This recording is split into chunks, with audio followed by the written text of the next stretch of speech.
What could trigger a new crisis? Well, that's a million-dollar question.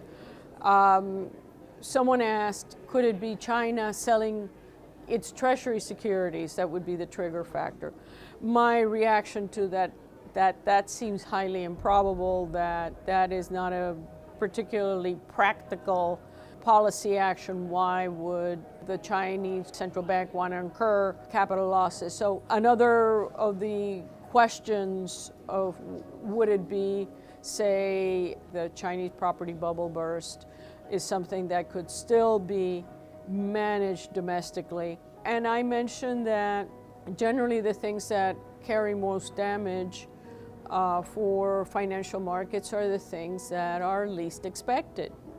So in the context of China, for instance, what could be really disturbing is if the growth slowdown turns out to be much greater than anything that broadly defined consensus is expecting.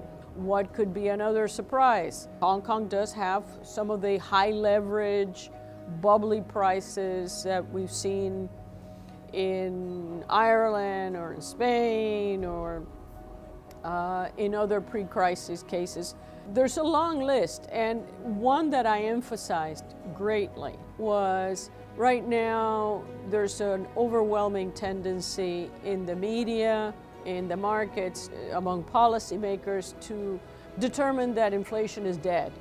And so negative inflation surprises, these could come about because, well, we have full employment in labor markets. Labor market conditions could lead to tighter wages, tighter conditions in labor markets have historically had some consequences for inflation, or they could come from the impacts of tariff increases on inflation, or they could come from both.